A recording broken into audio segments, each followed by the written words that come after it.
J'ai choisi, moi, pour cette intervention, de prendre un point de vue de vulgarisation. Donc, je m'excuse tout de suite auprès des putes, s'il en reste dans la salle. Il en reste quelques-unes, je crois. Moi, je souhaite vraiment pouvoir aussi apporter un point de vue qui est plus empirique et qui a une démarche d'auto-ethnographie. Donc, vraiment dans l'action, une lecture critique de ce qui se passe, de ce qui nous entoure, et aussi éclairée avec des points de vue théoriques. Ce que j'aimerais pouvoir vous donner à la sortie de cette intervention, c'est la diversité des stratégies qui sont déployées dans le militantisme des travailleurs et travailleuses du sexe, sachant que c'est en réponse à des contextes et des contraintes qui sont très variables. On l'a dit plus tôt dans ce séminaire, on suppose souvent les TDS incapables d'agir elles-mêmes de façon logique. Mais il faut savoir que l'agentivité des TDS, elle se déploie toujours dans un cadre contraint. Nos façons de travailler sont contraintes par des lois sur le proxénétisme qui nous empêchent de nous associer entre nous notamment. Et on est suffisamment stupide pour se balader avec de l'argent liquide parce que les prestataires de paiement nous excluent.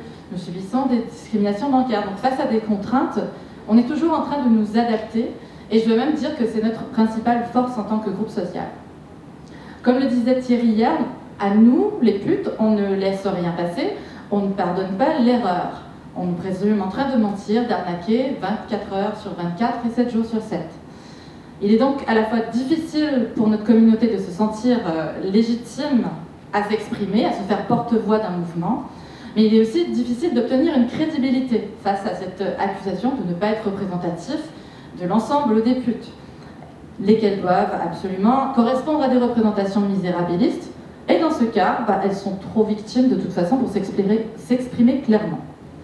Je m'intéresse donc aux défis que rencontrent ces porte-voix militants, aux différents processus de confiscation de la parole qui s'opèrent, aux valeurs que porte le mouvement TDS, qui entre souvent en conflit avec les valeurs des personnes qui sont représentées. Ça exige de penser le tout de façon pragmatique et non pas de se cantonner à des principes absolus. Et puis je vais vous donner des exemples de stratégies individuelles ou collectives qui sont déployées par des TDS pour militer en faveur de leurs droits. Tout d'abord, au niveau des défis, on doit mentionner la grande diversité communautaire. Il y a des enjeux très variés pour l'ensemble des personnes qui sont travailleuses et travailleurs du sexe, même si parfois il y a des recoupements. La diversité des personnes, on peut avoir des personnes qui sont cisgenres, hétéros, mais on peut avoir tout le spectre LGBTQIA+. Et je mentionne tout particulièrement la prostitution masculine, comme on l'a dit plusieurs fois dans ce séminaire, elle est invisibilisée ou elle est un non-sujet d'un point de vue du droit. Aussi, on a des personnes qui peuvent être des consommateurs de produits psychoactifs, donc des utilisateurs de drogue, des personnes jeunes, âgées, des personnes isolées, des personnes venant de communautés culturelles extrêmement diverses. Mais on a aussi des modes d'exercice qui sont très différents. On a des modes d'exercice en présentiel, ce qu'on dit à l'intérieur sans se déplacer, à l'intérieur en se déplaçant chez le client, à l'extérieur en rue, à l'extérieur en camionnette, en lieu de rencontre extérieur pour la communauté plutôt gay. Mais ensuite, maintenant, dans la catégorie travailleurs du sexe, telle qu'elle existe maintenant de façon sémantique et militante en français, on a aussi tout ce qui relève du virtuel, c'est-à-dire sans contact direct avec le client, comme la pornographie, la webcam érotique et les modèles érotiques, même en autoproduction, comme avec OnlyFans maintenant, a pris beaucoup d'expansion. Donc, on se retrouve avec déjà une diversité de personnes extraordinaires, une diversité de modes d'exercice, mais aussi des motivations extrêmement différentes qui amènent à faire l'exercice du travail sexuel selon un certain continuum de contraintes. On l'a évoqué un peu plus tôt, ce continuum de contraintes cet avant-midi. Il y a des personnes qui vont vous dire qu'elles ont, pour elles, c'est une vocation, la bite de Jean-Mi. Ils ont envie, en fait, d'avoir ce travail. Ils considèrent peut-être même d'un point de vue un peu de prostitution sacrée. J'aime ce travail, j'aime le sexe, j'aime me faire payer pour du sexe, je l'ai choisi. Mais ce choix peut être aussi, pour beaucoup de personnes, un choix économique qui est le plus convenable face à un panel d'options qui peut être très large ou au contraire très limité. c'est ce qui fait qu'au niveau de la dynamique de j'ai choisi et je n'ai pas choisi, là, comme on voyait dans l'intervention de Thierry au niveau de l'histoire, ça a été un positionnement qui a été utilisé à une époque, mais qu'on utilise de moins en moins maintenant face à cette idée de continuum de contraintes. Il y a des personnes pour lesquelles les options sont extrêmement limitées. On va parler alors de stratégie de survie, lorsqu'il y a notamment de l'exclusion du marché du travail. On pense aux personnes transgenres, aux personnes handicapées, aux personnes qui sont surendettées, aux personnes utilisatrices de drogue, des personnes migrantes, des personnes qui sont allophones, qui ne parlent pas français, qui sont sans papier, qui n'ont pas accès aux aides sociales ou aux bourses étudiantes, ou pour lesquelles ces revenus-là sont largement insuffisants. Et puis bien sûr, on peut penser à toutes les personnes qui sont exposées à des formes de coercition et qu'on ne doit jamais, selon moi, exclure de nos revendications militantes. Et puis enfin, au niveau de la diversité, parce que comme si on n'en avait pas assez entre les personnes, leur mode d'exercice et les motivations, on a aussi des personnes qui ont des valeurs et des positionnements politiques qui se trouvent sur l'ensemble du continuum, de l'extrême gauche à l'extrême droite. Donc déjà, essayer de représenter tout le monde, d'être représentatif, c'est sûr que c'est un échec à partir du moment où on commence à tenter de le faire. En plus, on retrouve des phénomènes de confiscation de la parole.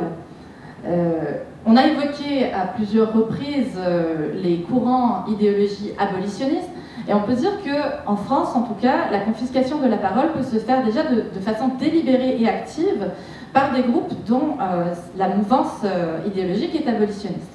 Des groupes, des associations, des militants. La violence serait inhérente aux transactions économico-sexuelles, à l'exclusion bien sûr de formes sociales acceptables telles que le mariage, le concubinage. Bref, les formes d'achat de services sexuels seraient violentes. Il y a une idéologie qui est psychologisante et psychiatrisante de la dissociation, de la décorporalisation, de l'aliénation des personnes qui pratiquent le travail sexuel. Je pense à la thèse de Judith Trincard ou encore les travaux de Muriel Salmona, qui a aussi déjà été évoqué hier. On enferme les personnes dans un statut de victime. Il y a cette idée aussi cis-hétérocentrée que l'homme client vient violer les femmes à chaque pénétration. Il retire à chaque pénétration quelque chose à la personne. Il y a ici vraiment des effets cumulatifs de souillure. Et je reprends donc Gail Feterson qui cite Linda Gordon, une historienne américaine de la violence familiale, qui souligne que dans les époques les plus conservatrices, les gens favorisent des explications psychologiques de la violence entre les sexes, alors qu'aux époques plus progressistes, on va favoriser des explications sociologiques. Donc on peut vraiment associer cette tendance psychologisante à des mouvements conservateurs. La figure de la survivante serait la seule pouvant porter un regard neutre sur l'activité. On essaye ici de contrecarrer activement tout discours axé sur l'agentivité et la capacité d'agir des personnes. On fait la promotion d'une vision victimaire unique, qui a son propre vocabulaire, son discours propre, parfois complètement à l'opposé de discours qui ont été exercés parfois par la même personne. Donc il y a une notion de rédemption. Le plus souvent, ça vient des travailleurs du sexe qui sont âgés, qui sont d'ailleurs sans retraite et précaires. Et il faut souligner que ça peut être une stratégie de survie économique que de s'inscrire dans une trajectoire abolitionniste, là où on trouve pas mal plus de moyens financiers et d'opportunités de témoignage. Parfois, les témoignages sont tout à fait sincères. Il y a des parcours qui sont extrêmement traumatiques, lorsqu'il y a eu des expériences de coercition, de la violence conjugale, de l'emprise, etc. Et très rarement, dans ces figures de survivantes, on retrouve des personnes issues de parcours migratoires. Mais effectivement, on pourrait s'attendre, comme le soulignait Lucas lors de son intervention, à retrouver beaucoup plus de personnes migrantes, notamment de l'Europe de l'Est, ou encore de victimes de la traite nigériane en France, pour témoigner de ces parcours de coercition et de survivantes. Mais on ne retrouve que très rarement ces personnes, et ça s'explique apparemment, en tout cas c'est expliqué, par le fait qu'il y a trop de risques pour ces personnes de témoigner ouvertement. Nous, ce qu'on voit, en tout cas du point de vue des militants, des associations communautaires, c'est que ceux qui veulent témoigner finissent par le faire. On le voit avec Médecins du Monde et l'association Paloma à Nantes, lorsqu'on a fait des conférences de presse. Elles ont été filmées à visage caché, avec des ombres. Parfois, des personnes peuvent porter leur texte. Donc ce n'est pas nécessairement un obstacle absolu à ces choses-là. Plus rarement, on assiste à des confiscations actives de la parole qui sont motivées par une certaine bienveillance. Je pense aux professionnels qui travaillent dans des associations de sortie et de sauvetage et qui finalement reprennent le vocabulaire, le corpus abolitionniste de la violence en soi, qui sert à expliquer leur travail sur le terrain. Mais ils sont clairement moins convaincus que ceux qu'on va voir dans la confiscation active délibérée. Et puis, parfois, on se rend compte dans ces explications qu'on retrouve des dynamiques très proches de la théorie du complot. Enfin, une dernière confiscation, c'est vraiment dans le travail avec les alliés, malheureusement.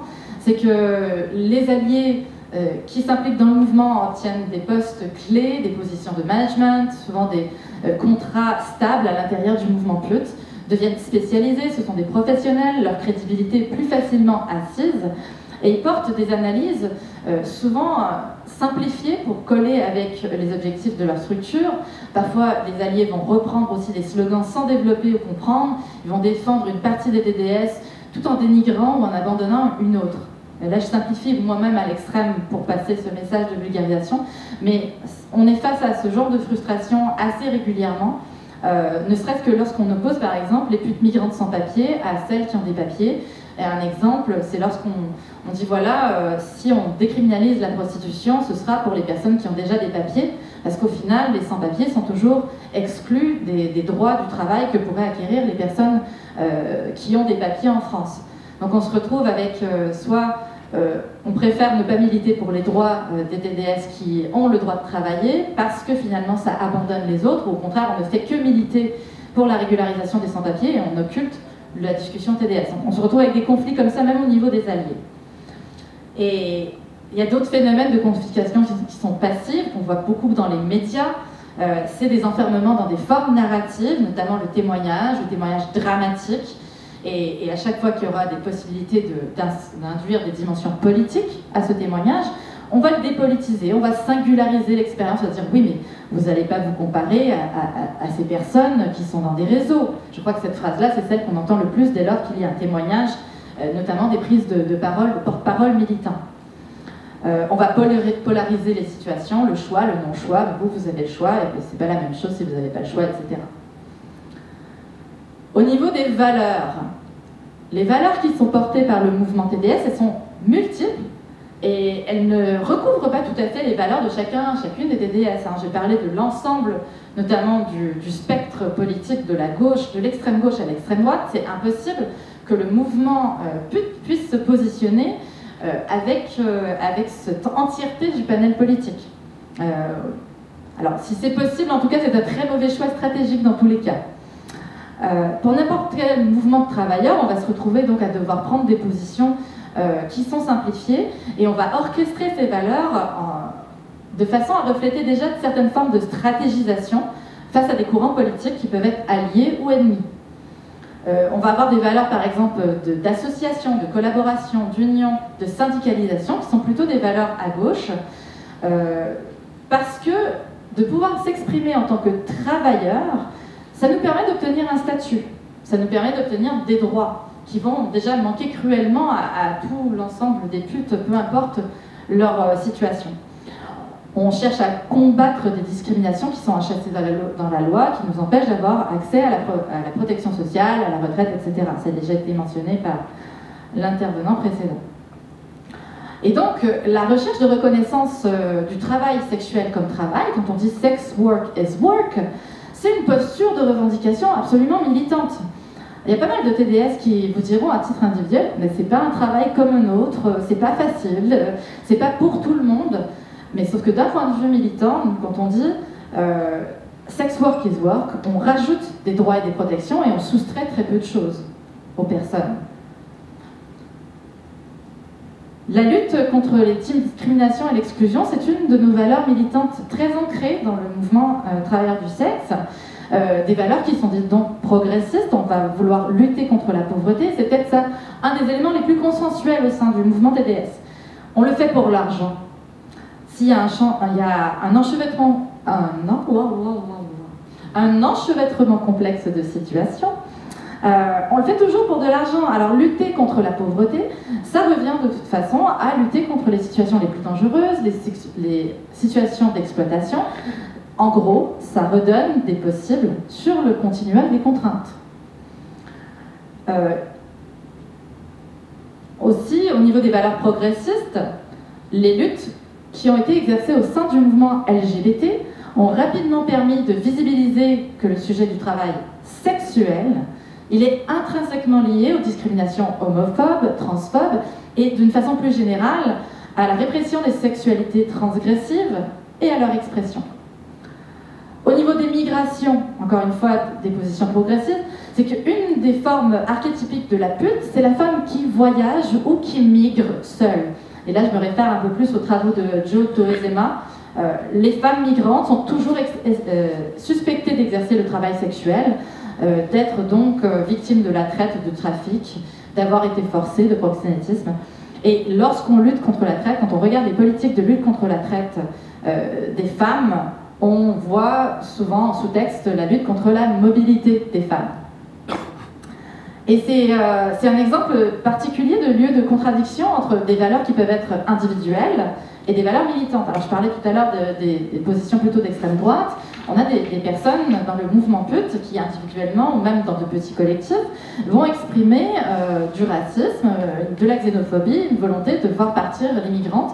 Et ça peut s'expliquer notamment par le fait que des arrivées, des flux migratoires ont perturbé les équilibres de l'offre et de la demande, et donc les tarifs, les conditions dans lesquelles exerçaient ces personnes traditionnelles, l'exercice traditionnel de la prostitution. Et concrètement, ça veut dire que leurs conditions de travail et leurs revenus se sont largement dégradés. Donc il y a moyen de s'expliquer ça d'un point de vue individuel ou dans un point de vue singulier. Mais en portant une revendication collective, on s'assure de rester sur des questions plus économiques et on refait une solidarité, un continuum de solidarité. La consommation de drogue, c'est aussi un des lieux de discontinuité. Nous, en tant que mouvement militant, on va prendre des positions qui utilisent les concepts de réduction des risques. On peut parler de dépénalisation de la même façon parce qu'il y a des oppressions, des phénomènes qui se ressemblent au niveau de la répression, de la prohibition, le côté déshumanisation aussi, ou la perception en tant que nuance publique. Un autre point de friction, donc, c'est ces représentations extrêmement fortes qui existent dans l'imaginaire public, de la pute qui se drogue pour s'anesthésier des rapports sexuels tarifés qui sont forcément violents, ou encore de la personne, de la femme camée qui vend son corps pour payer sa drogue. Et donc c'est un point de friction parce que certains groupes militants vont dire non, nous on veut s'extraire de cette représentation de nous comme étant des drogués et des alcooliques, donc on ne veut pas avoir ces solidarités ou cette position militante progressiste de soutien aux personnes qui se droguent. Et donc ça va être au niveau militant, vraiment un point de fractionnement où on risque de perdre certaines personnes. Et quand je dis on risque de perdre certaines personnes, c'est surtout que ces personnes-là ne vont pas s'exprimer fortement dans le mouvement militant sur ces sujets, et vont plutôt laisser le mouvement militant prendre sa place sur certains sujets en s'abstenant sur certains autres. Parce que de la même façon qu'une travailleuse du sexe va adapter son discours lorsqu'elle parle avec l'aide sociale à l'enfance, le fisc, le STRAS ou l'amicale du nid, nous les mouvements militants, on adapte nos discours aux contextes qui sont légaux ou politiques. Dans les sphères politiques, on peut choisir des stratégies qui pourraient être de l'entrisme, ou au contraire, on pourrait avoir des stratégies de dénonciation, de name and shame à manipuler prudemment. Donc on est sur un axe vraiment où on est d'un côté à l'autre dans la séduction ou au contraire dans le clash. L'entrisme, c'est une des forces de notre histoire pute quand on y pense. Nos propres compétences sociales, notre sens de la séduction, les courtisanes, les demi-mondaines, les espionnes, les femmes entretenues, coucher pour récupérer du pouvoir, coucher pour mettre en relation, savoir qui couche avec qui, ça aussi c'est du pouvoir. Mais au-delà de ces aspects peut-être un peu humoristiques, reconnaître que c'est parfois une des seules façons pour les putes d'avoir accès à des espaces politiques qui sont très excluants des minorités. Le fait que des élus ou des leaders politiques soient des clients contribue à faire remonter le sujet plus haut dans les priorités politiques. Et puis après, quand on parle du name and shame, on peut penser tout de suite à ce qu'on dit par rapport à ce qu'est la travailleuse du sexe, la prostituée, quand on revient dans son étymologie. Nous, on est là pour le scandale, en fait. On peut susciter l'indignation, on peut avoir ces éclats de colère, on peut représenter ces forces vraiment de dénonciation, parce que le scandale vient avec nous de toute façon. Pour lutter contre les préjugés, les représentations stigmatisantes, il y a des TDS qui vont utiliser des stratégies de mise à distance avec les phénomènes et essayer de s'extraire de la marge par le biais de ce qu'on appelle de la normalisation. La façon individuelle peut-être de le faire, c'est d'utiliser la putarchie. La putarchie, c'est la hiérarchisation des différents types de travail sexuel.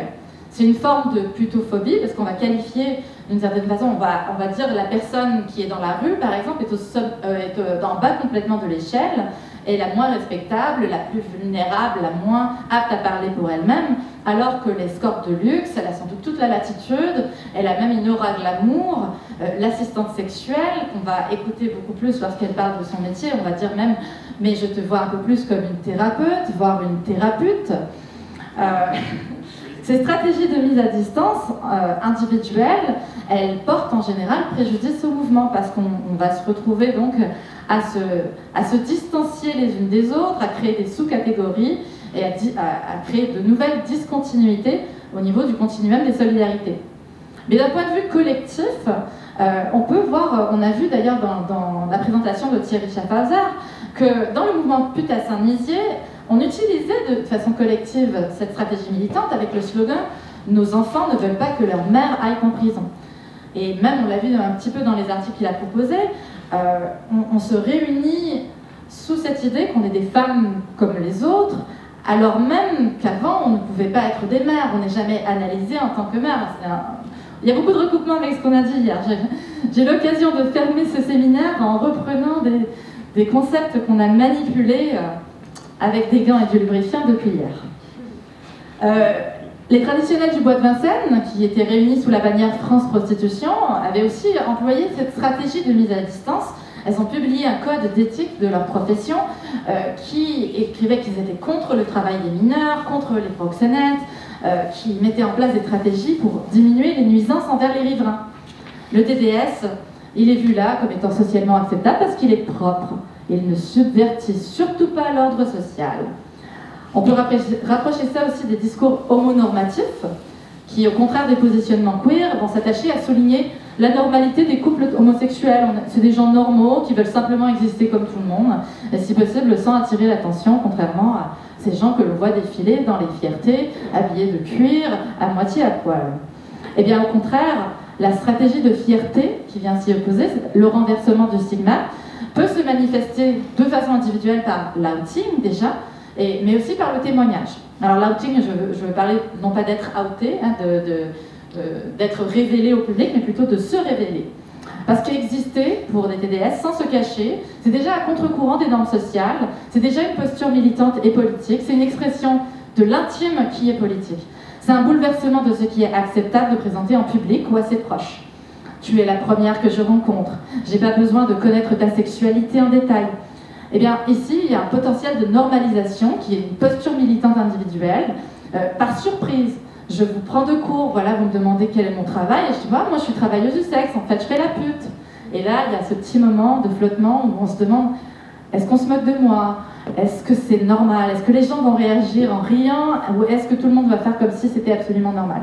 Et je l'ai vécu encore tout récemment lors d'un entretien avec la MDPH pour le handicap, où on m'a dit, alors votre travail, si j'ai bien compris, je dis, je suis travailleuse du sexe et je fais de l'escorting et de l'accompagnement sexuel. Donc je couche pour de l'argent. Et l'avoir dit très franchement, du coup, comme ça, la personne a dit, ok, et quelles sont vos contraintes face au handicap, au travail? Comment peut-on vous aider à mieux faire ce travail et à adapter votre travail à votre handicap? Et là, on a pu avoir une discussion des enjeux, mais je sentais bien qu'effectivement, j'avais déjà brusqué cet ordre social en le faisant. Et il y a un risque à chaque fois qu'on prend cette posture, on bouleverse. De façon collective, ce qu'on peut voir dans ces stratégies de fierté, c'est les manifestations des putes Pride, qu'on voit d'ailleurs au calendrier militant international du réseau mondial des travailleurs du sexe, le 14 septembre. Je souligne que cette année en France, cette date a été soulignée à Lyon pour la première fois. On voit aussi les cortèges dans les manifestations LGBT, les cortèges putes qui sont souvent assez visuels. On nous voit aussi dans les manifestations féministes, de plus en plus dans les manifestations aussi syndicales, la lutte contre le VIH. Une existence fière n'est plus honteuse. Et une existence fière, surtout dans notre cas, ne peut pas être niée, parce qu'on nie en général notre existence. Ces stratégies de fierté, elles peuvent très bien s'inscrire dans les mouvements LGBT, parce que le renversement du stigmate, c'est une stratégie qui est déjà bien implantée, qui est reconnue, et il y a assez peu de dissonance dans cette volonté de renverser le stigmate. Par contre, c'est une stratégie qui est beaucoup plus délicate si on la met dans un autre contexte, parce qu'elle peut polariser cette dimension d'axe honte, fierté, d'être polarisé sur l'axe de contrainte du choix. On n'a pas choisi, a choisi. L'amour ou la haine du métier. Hein, une des choses qu'on dit souvent, on n'a pas besoin d'aimer son métier pour avoir des droits. On n'a pas demandé aux mineurs qui ont milité, qui ont fait les révoltes ouvrières, s'ils aimaient miner du charbon, et si oui, alors peut-être qu'on pourrait légitimer leur travail. Ça induit encore une fois des discontinuités dans les continuums de solidarité si on utilise cette stratégie dans de mauvais endroits. Et ça peut renforcer la plutarchie, notamment la plutarchie qui se fait d'un point de vue extérieur à nous. C'est-à-dire qu'on va cataloguer les TDS, celles qui ont choisi ou subi, celles qui sont en situation régulière ou irrégulière. Et peut-être qu'on pourrait préférer, de façon stratégique, une offensive commune dans une perspective des droits pour tous, qui améliore les conditions de tous. Une autre des perspectives dans les stratégies militantes, c'est d'utiliser la perspective de santé, qui est peut-être peu utilisée d'un point de vue individuel, à part quand on parle de questions d'hygiène ou d'accès aux soins, où il y a des discriminations spécifiques, les risques personnels d'exposition au VIH. Mais d'un point de vue collectif, c'est ce qui a permis de cristalliser vraiment l'organisation des mouvements militants TDS autour de la crise de la lutte contre le VIH-Sida. Ça a permis l'arrivée de financements importants, la reconnaissance de la démarche communautaire et son efficacité dans la lutte contre l'épidémie. Ça a montré comment les TDS étaient en mesure de s'organiser et de militer par et pour, hein, c'est l'expression qu'on utilise maintenant qui est consacrée, avec des perspectives aussi de montée en compétences et d'empowerment. Le risque actuel qu'on a avec cette stratégie, c'est que c'est une épée de Damoclès parce qu'il y a le définancement au profit d'organisations de lutte contre la prostitution, des organisations de sortie, qui sont plus en phase avec la posture abolitionniste nationale actuelle. D'ailleurs, c'est ce qu'on m'a dit au ministère des Comptes publics lorsqu'on a questionné par rapport au définancement des associations de santé communautaire. On nous a dit, mais vous savez, nous on ne regarde pas dans le détail, et ce que vous nous racontez est tout à fait en phase avec ce qui a été voté il y a 4 ans, il y a 5 ans maintenant, par le Parlement. Mais ça fait place aussi à des discours complètement incohérents. On a vu Macron qui a parlé de l'importance des TDS dans la lutte contre la pandémie en utilisant le vocable de travailleurs du sexe lors de la conférence du Fonds mondial à Lyon en 2019 et qui quelques mois plus tard disait ben oui, la France elle est abolitionniste, il faut lutter contre la prostitution. Une perspective peut-être plus intéressante en tout cas pour les années à venir, c'est celle des droits humains, que ce soit individuellement ou lors des recours. On a parlé du recours face à la CEDH qui permet d'une certaine façon d'unir le continuum des solidarités. Il y a des personnes qui sont françaises, il y a des personnes qui sont migrantes. On s'attaque à un pays, normalement notre identité est protégée lors de ces recours. Et ça fédère un grand nombre de nos alliés.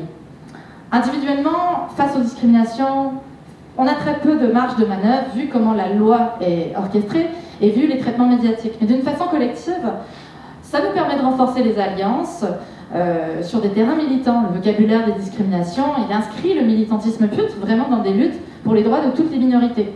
Et ça permet une convergence sur le terrain, je pense notamment en 2003, ce qui a rassemblé avec la loi de sécurité intérieure, la loi Sarkozy, autour du racolage. Ça a quand même permis une structuration du panorama des alliés des mouvements des travailleurs et travailleuses du sexe en France. Ça donne via les alliés une légitimité plus forte à la parole pute, et ça souligne aussi la diversité des parcours. Dans les droits humains, la diversité, on a dit un peu plus tôt, c'est un défi, c'est un obstacle à la prise de parole. le fait qu'on a des identités hétérogènes, le fait qu'il y a des intersections, des oppressions, et dans une perspective, dans le cadre de la montée des féminismes intersectionnels, la parole est concernée, est mise en évidence, et dans les droits humains également. C'est la silenciation qui est plutôt mal vue dans ce contexte-là.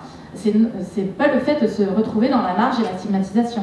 Ça force donc la création des espaces de parole et de réflexion qui permet à la fois aux militants TDS et alliés de s'approprier des espaces, mais aussi des stratégies militantes qui sont plus diversifiées. Et c'est une stratégie militante qui suscite très peu d'opposition. On ne s'oppose pas aux droits humains, hein, pas plus qu'à la santé, l'environnement. Mais la seule difficulté, en tout cas que j'entrevois sur la perspective des droits humains, c'est qu'elle se heurte à un concept très conservateur et juridique, celui de la dignité humaine, et qui est extrêmement mal défini d'un point de vue juridique, mais qui a été utilisé pour retoquer nos recours contre la loi de 2016, sans beaucoup plus d'explications d'ailleurs. C'est aussi une perspective qui est très très intéressante, je crois, parce qu'elle peut permettre de rassembler des TDS qui sont extrêmement éloignés sur le continuum de contraintes, donc des personnes qui sont plus aisées, privilégiées, habituellement assez peu politisées, si on en appelle à leur sens humanitaire dans un sens, mais aussi cette idée de rayonnement par la base. S'il y a moins de personnes qui sont contraintes socialement et économiquement d'exercer le TDS, le secteur sera assaini, les conditions d'exercice seront par ricochet meilleures pour toutes, les tarifs seront stabilisés, il y aura peut-être même un peu plus de cœur à l'ouvrage, un peu plus de cœur à la pipe. Dans une perspective féministe, on peut aussi songer au slogan féministe « Ne me libère pas, je m'en charge », qui peut s'appliquer très facilement aux travailleurs du sexe à l'intérieur même du mouvement féministe. D'un point de vue individuel, comme stratégie, déjà d'être présent dans des espaces féministes, c'est nous poser en tant qu'actrices agissantes. Avec la montée de l'intersectionnalité, les paroles putes sont valorisées et on a pu se rencontrer, mais aussi entrer en conflit. Ce qui veut dire qu'on existe, mais individuellement, c'est aussi très lourd à porter. D'un point de vue collectif, ce qu'on peut voir, c'est que le féminisme est de plus en plus présent dans les espaces publics, dans les espaces de manifestation, en conflit avec le féminisme institutionnel. Donc pour nous, c'est une des brèches qu'on peut utiliser pour se faire entendre face à des mouvements plus conservateurs, qui ne nous ont pas attendus pour investir le féminisme et exclure les travailleurs et travailleuses du sexe et les personnes trans d'ailleurs. Peut-être un dernier exemple de stratégie, c'est la stratégie de la pédagogie. Je discutais un peu plus tôt avec Camille, notre juriste au Stras. D'un point de vue individuel, la stratégie de pédagogie, elle permet surtout de passer dans notre entourage immédiat ou dans les rencontres qu'on fait au fil de nos opportunités de représentation, elle permet de recentrer des questions, d'agir sur le vocabulaire des personnes, de venir complexifier les représentations, de multiplier les éclairages pour donner une vision peut-être plus complète, de faire apparaître des enjeux qui sont différents. Et d'un point de vue collectif, c'est une charge de travail très intéressante, moi qui prends en main le pôle de formation au Stras, construire des boîtes à outils qui nous permettraient peut-être de faire un effet boule de neige, des formations qui sont données par des travailleurs et travailleuses du sexe aux étudiants, à des professionnels, à du personnel d'établissement, des outils qui peuvent être diffusés plus largement. On l'a vu déjà, le travail de Thierry, des monographies, des essais, les podcasts, comme on en a vu apparaître beaucoup dans les 2-3 dernières années, des vidéos, des chaînes YouTube, et par exemple aussi le manifeste féministe qu'on a sorti en juin dernier. Ce sont des outils qui sont peut-être pas adaptés dans des espaces de débat médiatique où il s'agit de gagner des échanges plutôt que de comprendre réellement les choses, oui, c'est ça. Ça permet d'être utilisé dans plein de types d'espaces. Et là, peut-être, le problème qu'on a au niveau médiatique dans ces espaces de débat à gagner, c'est qu'on va se retrouver, on va être invité à faire de la pédagogie, mais en fait, si on tente de la faire, on se retrouve face à des attaques qui sont très caricaturales. Ils sont en faveur du viol, ils sont pour le proxénétisme, parce qu'ils veulent dépénaliser le proxénétisme. Donc, c'est question de pour ou contre le proxénétisme. Dans ces espaces-là, c'est peut-être les limites à la pédagogie qu'il s'agit plutôt de se structurer pour gagner le débat. Et peut-être une dernière petite mise en application personnelle. Moi, je considère que la stratégie du dialogue avec l'ennemi, c'est peut-être la stratégie qui me met le plus à l'aise. Je suis Miss Bisounours qui sourit et que tout le monde il est gentil. Je tends la main aux abolitionnistes. Je me positionne publiquement comme quelqu'un de raisonnable, de conciliant, de pragmatique, à la recherche d'un juste milieu.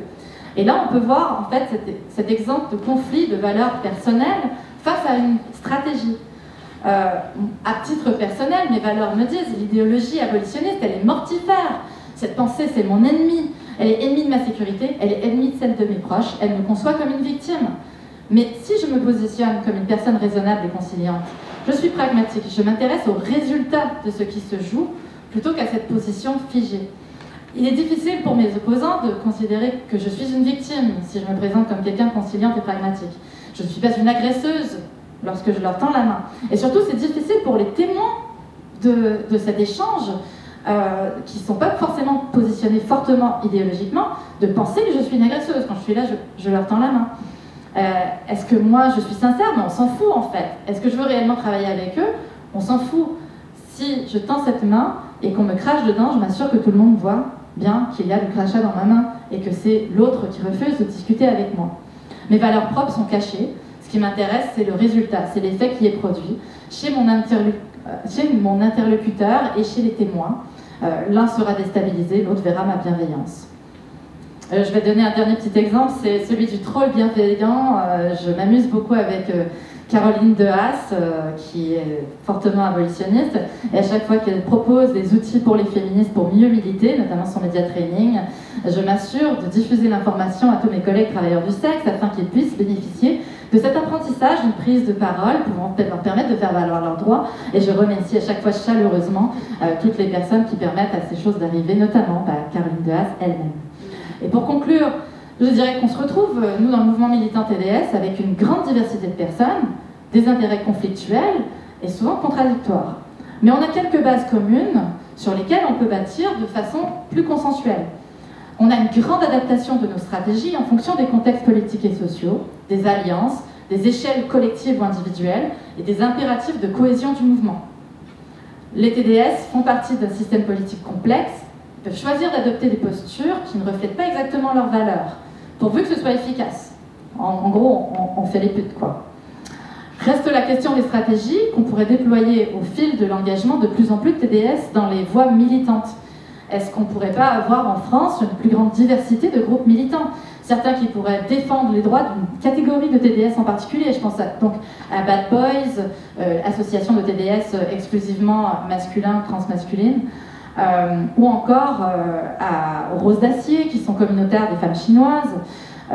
Et ensuite, on pourrait nouer des alliances plus fortes avec d'autres groupes et faire converger nos forces lors de moments critiques. Je pense qu'il y a de la place pour beaucoup d'associations communautaires en France, et il y a de la place pour 2 ou plus syndicats de TDS en France, qui pourraient porter des discours différents, parfois complémentaires, mais parfois aussi orthogonaux. En attendant que les TDS puissent choisir le syndicat le plus près de leurs valeurs, j'espère que nous saurons accueillir au STRAS cette diversité de stratégies qui fait de nous un groupe aussi résilient, à défaut d'être puissant.